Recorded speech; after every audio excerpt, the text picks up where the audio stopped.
2 টাকায় সারা রাত কথা যে হাজার অদেখা প্রেমের জন্ম দিয়েছিল।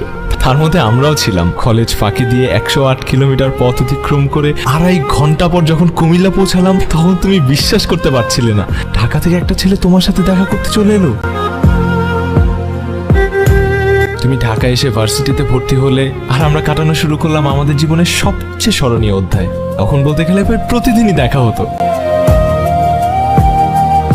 আর এখন চাইলেও দেখা করা যায় না। আমরা রিক্সায় প্রচুর ঘুরেছি।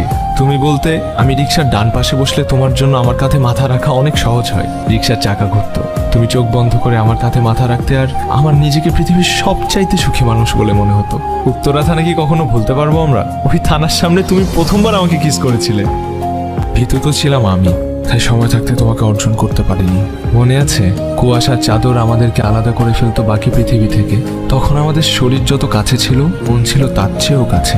তবে শেষের দিকে ঝগড়াটা একটু বেড়েই গিয়েছিল। তুমি বিয়ের কথা বলতে আর আমি ক্যারিয়ারের কথা ভাবতাম। তোমার কথা, বিয়ের জন্য তোমার পরিবারের চাপের কথা কিছুই না আমি ভাবতাম না।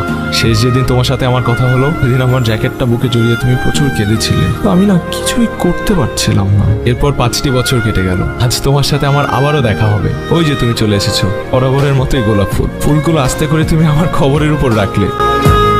তোমার কান্না শুরু হয়েছে সেদিন অ্যাক্সিডেন্টের পর, যখন আমি হাসপাতালে নিজের শেষ নিঃশ্বাসগুলো গুনছিলাম। তুমি আমার জ্যাকেটটা বুকে জড়িয়ে এভাবেই কাঁদছিলে।